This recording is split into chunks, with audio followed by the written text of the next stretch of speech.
नमस्कार. श्री स्वामी समर्थ. उत्कर्ष ज्योतिष चॅनलमध्ये आपल्या सगळ्यांचं स्वागत आहे.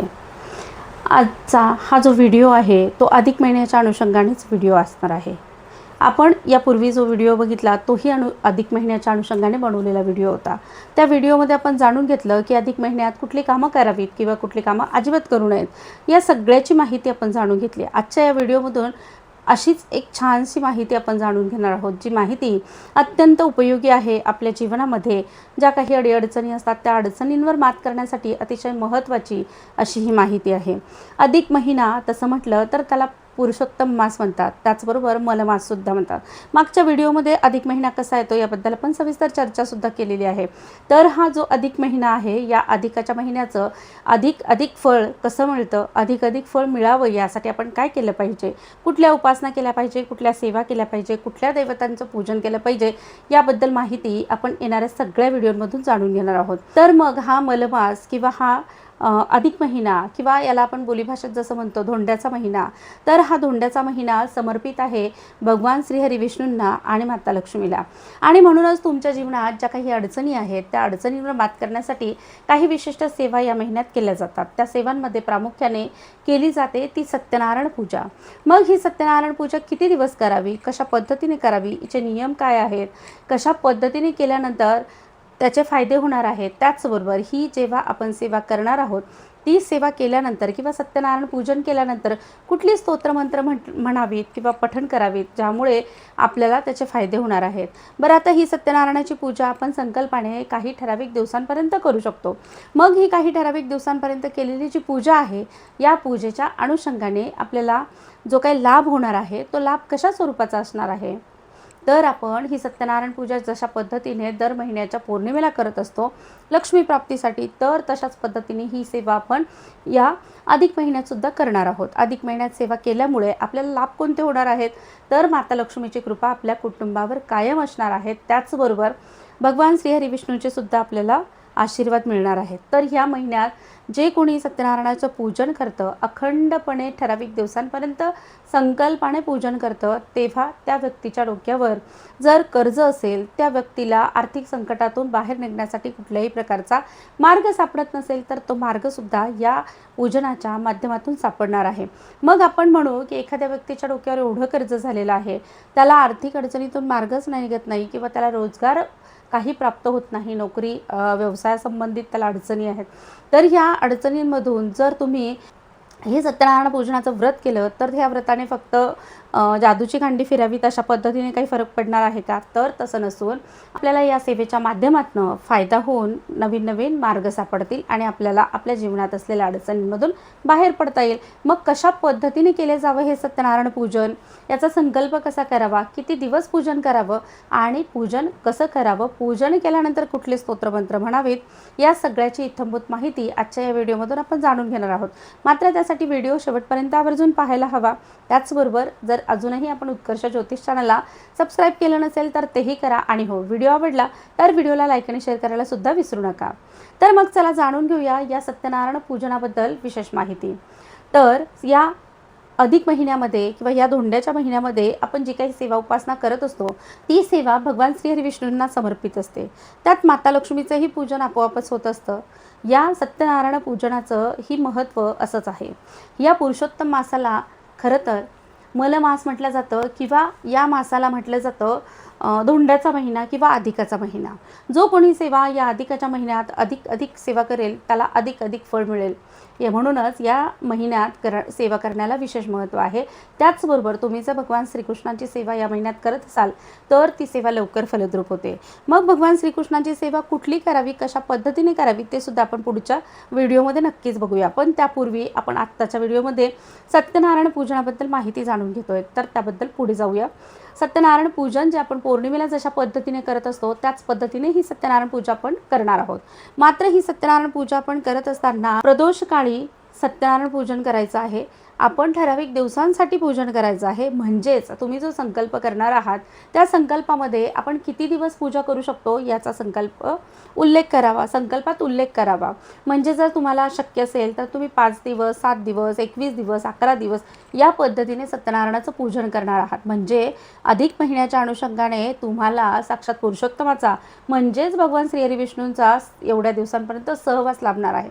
मात्र तुम्ही जेव्हा हे पूजन करणार आहात तेव्हा काही नियमसुद्धा तुम्हाला घरात पाळायचे आहेत, त्याचीही आपण चर्चा करूया. सगळ्यात आधी सत्यनारायण पूजन करताना त्याची मांडणी, त्याची तयारी कशी करावी हे आपण वरच्या फोटोमध्ये बघतोय. तर पौर्णिमेला ज्या पद्धतीने आपण सत्यनारायणाचं पूजन करतो त्याच पद्धतीने हे पूजन असणार आहे. या ठिकाणी एक चौरंग घ्यावा, त्यावर पांढरा कपडा अंथरावा, त्यावर मध्यभागी तांदूळ किंवा गहू घालावेत. गहू घातल्यास अत्युत्तम, नसेल उपलब्ध तर तांदूळ घेतले तरी चालेल. त्या राशीवर तांब्याचा कलश मांडावा. तांब्याच्या कलशावर एक ताम्हण ठेवावं. तत्पूर्वी तांब्यात पाणी भरावं, त्यात हळद, कुंकू, गंध, अक्षता घालावं, एक सुपारी, नाणं घालावं आणि त्यावर तुम्हाला मिळाले तर विड्याची पानं घाला. नसेल मिळत विड्याची पानं तर तुम्ही त्या ठिकाणी फक्त आंब्याची पानं वापरली तरीसुद्धा चालणार आहे. तर या कलशाला पानं घातल्यानंतर तुम्ही त्यावर एक ताम्हण ठेवावं. त्या ताम्हणात स्वच्छ निवडलेले तांदूळ भरावेत आणि त्यावर बाळकृष्णांना स्थानापन्न करावा.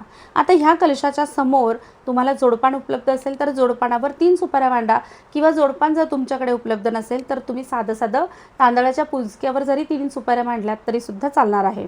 या 3 सुपाऱ्या आणि बाळकृष्ण कलशावर मांडलेला आहे.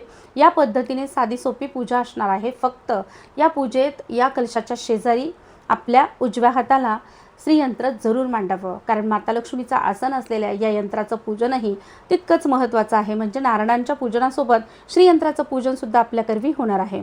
मग ते श्रीयंत्र मांडावं. आता ह्या देवतांना आणि यंत्राला नैवेद्य काय लागणार आहे तर ते आपण जाणून घेऊ. समोर 3 ज्या सुपाऱ्या मांडलेल्या आहेत त्या 3ही सुपाऱ्यांना छोट्या वाटीत खडीसाखर किंवा गुळ खोबऱ्याचा नैवेद्य तुम्ही ठेवायचा आहे. त्याचबरोबर जर तुमच्याकडे श्रीयंत्र आहे, आता ज्यांना शक्य आहे, श्रीयंत्राला सगळ्यात जास्त प्रिय जर कसला नैवेद्य असेल तर तो तांदळाच्या खिरीचा आहे. म्हणून जर तुम्हाला शक्य झालं तर तुम्ही रोज थोडी थोडी खीर करून सुद्धा नैवेद्याला ठेवू शकतात. पण असं जबरदस्ती नाही, जमत असेल तर ठेवा, नसेल जमत तर साधं तुम्ही खडीसाखर किंवा गुळखोबरंसुद्धा नैवेद्याला ठेवू शकतात. त्यानंतर बाळकृष्णाच्या मूर्तीला जो आपण नैवेद्य दाखवणार आहोत तो नैवेद्य मात्र आवर्जून शिऱ्याचाच असावा, त्याला कुठलंही ऑप्शन नाही आहे. पाटीभर शिऱ्याचा नैवेद्य रोज बनवायचा आहे. आणि एवढी पूर्वतयारी केल्यानंतर फुलं घ्यावीत, पूजेचं ताट घ्यावं आणि पूजेला बसावं. आता ही पूजा करताना सगळ्यात पहिल्या दिवशी आपल्याला संकल्प करायचा आहे. त्या संकल्पात आपल्याला उल्लेख करायचा आहे की आपण किती दिवस ही पूजा करणार आहोत. तर हातात पाणी घेऊन त्यात अक्षता घालाव्या. फूल असेल तर फूल घ्यावं आणि त्यावर तुम्ही स्वतःच्या नावाचा, गोत्राचा उच्चार करून देवाला ओळख करून देऊन तुम्ही हे पूजन कशासाठी करणार आहात आणि किती दिवस करणार आहात त्याची ग्वाही द्यावी. यालाच म्हणतात संकल्प. हा संकल्प मी करत आहे आणि मला निर्विघ्नपणे आपण ही सेवा माझ्याकडून पूर्ण करून घ्या, अशा पद्धतीने संकल्प केल्यानंतर ते पाणी झाडांना घालावं आणि पूजनाला सुरुवात करावी. पूजेला सुरुवात करताना तुम्हाला जर शक्य असेल तर त्याचे डहाळे मिळाले त्या चौरंगाला बांधू शकतात, नाही मिळाले काही हरकत नाही, तुम्ही स्किप करू शकतात. तसं म्हटलं तर कर्दळीची खांबही बांधतात, पण कर्दळी ही भारतीय नसल्यामुळे आंब्याचं झाड हे मांगल्याचं प्रतीक मानलं जातं, शुभतेचं प्रतीक मानलं जातं. म्हणून श्री स्वामी समर्थ केंद्रातून, मार्गातून आंब्याच्या झाडाचं महत्त्व जास्त प्रमाणात विशद केलं जातं केळीच्या खांबापेक्षा. जर तुम्हाला शक्य असेल दोन्ही मिळेल की जे मिळत असेल ते बांधा, नसेल मिळत तर स्किप करू शकतात. तुम्ही फक्त चौरंगावर या पद्धतीने पूजा मांडणी करायची आहे. आता पूजेचा जो क्रम असणार आहे तो सगळ्यात प्रथम मंगलतिलक, आचमन, प्राणायाम आणि त्यानंतर पूजन असणार आहे. मग मंगलतिलक, आचमन, प्राणायाममध्ये मंगलतिलक म्हणजे कपाळी हळदी कुंकू किंवा पुरुष बसले असतील तर अष्टगंध लावावं, याला म्हणतात मंगलतिलक. आचमन करताना विष्णूंच्या 3 नावाने प्रथम पाणी प्यावं पळीपळी, त्यानंतर एका नावाने पाणी तामणात सोडावं. उर्वरित बाकीचे सगळी नावं, जी 24 नावं पूर्ण होतात ती नावं हात जोडून म्हणावी, याला म्हणतात आचमन. त्यानंतर प्राणायाम करावा आणि पूजेला सुरुवात करावी. सगळ्यात आधी गणपती बाप्पांचं पूजन करावं. पहिली सुपारी आपल्या उजव्या हाताकडची ती असती गणपती बाप्पांची. हळद, कुंकू, गंध, अक्षता वाहून झाल्यानंतर एक फूल वाहावं आणि धूपदीप दाखवून समोर ठेवलेल्या प्रसादाचा नैवेद्य दाखवावा। त्यानंतर दुसरी सुपारी असते कुलदेवीची, याच पद्धतीने त्या कुलदेवीच्या सुपारीची पूजा करावी। त्यानंतर त्याच्या पुढची सुपारी असते वरुण देवतेची, या वरुण देवतेच्या सुपारीची सुद्धा याच पद्धतीने पूजन करून नैवेद्य दाखवावा। त्यानंतर कलशाचं पूजन करावं। कलशाचं पूजन म्हणजेच वरुण देवतेचं पूजन असतं, त्यामुळे कलशाचं पूजन करून झालं की तुम्ही बाळकृष्णाचं पूजन करणार आहात बरोबर, पण त्यापूर्वी तुम्ही श्रीयंत्राचं पूजन करायचं आहे। त्या श्रीयंत्राचं पूजन करताना तुम्हाला जर श्रीयंत्राला अभिषेक करता येत असेल तर तुम्ही श्रीसूक्त म्हणून पाण्याने अभिषेक करू शकतात, जर नसेल तुम्हाला अभिषेक करायचा तर श्रीसूक्त म्हणून कुमार्चन करू शकतात। त्यानंतर त्या श्रीयंत्राचं पूजन करायचं आहे। गंध अक्षता हळद कुंकू फूल वाहून पूजा करावी। त्यानंतर धूपदीप दाखवून या खिरीचा किंवा तो जो नैवेद्य तुम्ही ठेवला असेल त्या पदार्थाचा नैवेद्य श्रीयंत्राला दाखवावा। श्रीयंत्रस्थ स्थापित देवताभ्यो नमः असा नाममंत्र सुद्धा तुम्ही या पूजेसाठी म्हणू शकतात। त्यानंतर तुम्ही मुख्य पूजेकडे वळावं, त्यात बाळकृष्णाचं पूजन करावं। आता ह्या बाळकृष्णांना अभिषेक करावा। अभिषेक करून स्थानापन्न करावं। स्थानापन्न केल्यानंतर गंध अक्षता हळद कुंकू या पद्धतीने पंचोपचार पूजन करावं। धूपदीप दाखवून आहे तो नैवेद्य दाखवावा। मग नैवेद्य कुठला तर शिऱ्याचा, मगाशी सांगितल्याप्रमाणे वाटीभर शिरा करून त्याचा नैवेद्य दाखवावा। मराठी 5 अध्यायाची पोथी, ही जी पोथी आहे या पोथीचं, या ग्रंथाचं वाचन करायचं आहे। यात व्यवस्थित पूजन कसं करावं, सविस्तर मांडणी सकट संपूर्ण पूजा दिलेली आहे, याचं वाचन तुम्ही करायचं आहे। 5 अध्यायांचं वाचन करून झाल्यानंतर आरती करावी। प्रथम गणपती बाप्पांची आरती करावी, नंतर कुलदेवीची आरती करावी आणि त्यानंतर सत्यनारायणाच्या पूजनासाठी सत्यनारायणाची आरती करावी। आरती झाल्यानंतर क्षमा प्रार्थना सुद्धा अवश्य म्हणावी, कारण माणूस आहे तो पूजेत चुका करतो। माणूस मनापासून जरी पूजा करत असेल तरी सुद्धा स्वतःचं मन मात्र जागेवर बांधून घालू शकत नाही, म्हणून त्या अनुषंगाने तुम्ही क्षमा प्रार्थना सुद्धा आवर्जून म्हणावी। क्षमा प्रार्थना म्हणून झाल्यानंतर त्या ठिकाणी उत्तर पूजनाचा मंत्र सुद्धा दिलेला आहे, परंतु तुम्ही बनवलेल्या अन्नाचा सुद्धा नैवेद्य देवतांना द्यायचा आहे।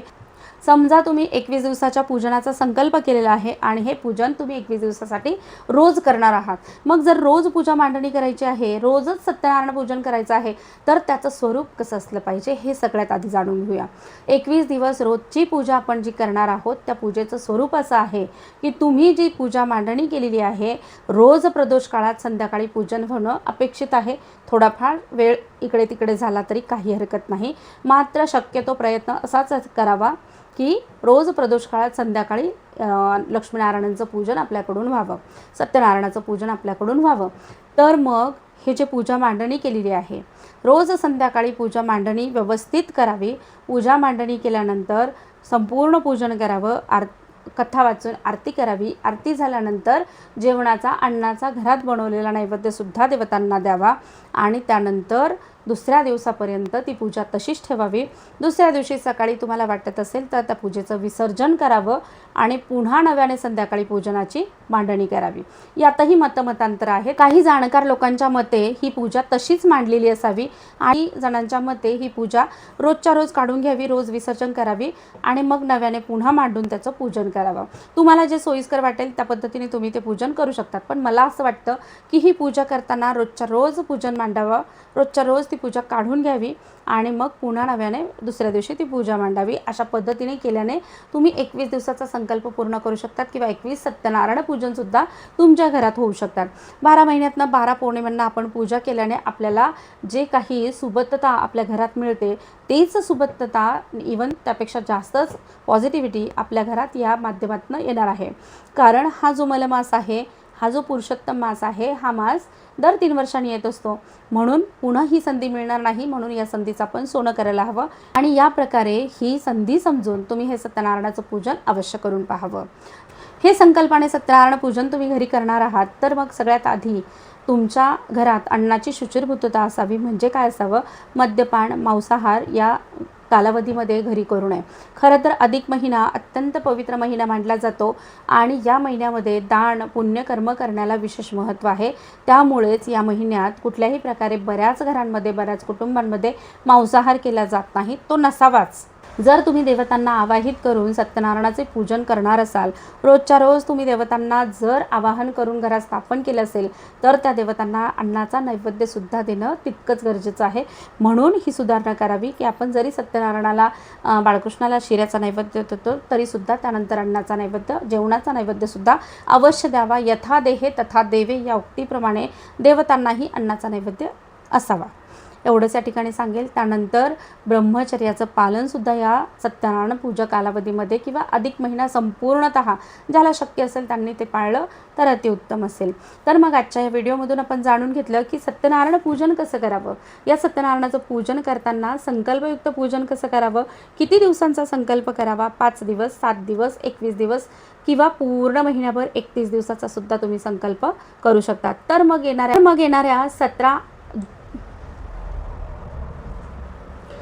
येणाऱ्या 17 मे पासून तर 15 जूनपर्यंत असलेल्या या अधिक महिन्याच्या अनुषंगाने अधिक सेवा करून ही मिळालेली सेवेची संधी न चुकवता अधिक फळ मिळवूया. धन्यवाद. श्री स्वामी समर्थ. व्हिडिओ आवडला असेल तर व्हिडिओला लाईक आणि शेअर करा. चॅनलवर नवीन असाल आणि अजूनही चॅनलला जर सबस्क्राईब केलं नसेल तर तेही आज अवश्य करा. आणि हो इथून पुढे जे व्हिडिओ अधिक महिन्याचे येतील ते आवर्जून बघा. त्यात तुमच्यासाठी अत्यंत महत्त्वाची आणि उपयुक्त अशीच माहिती समोर येईल. धन्यवाद.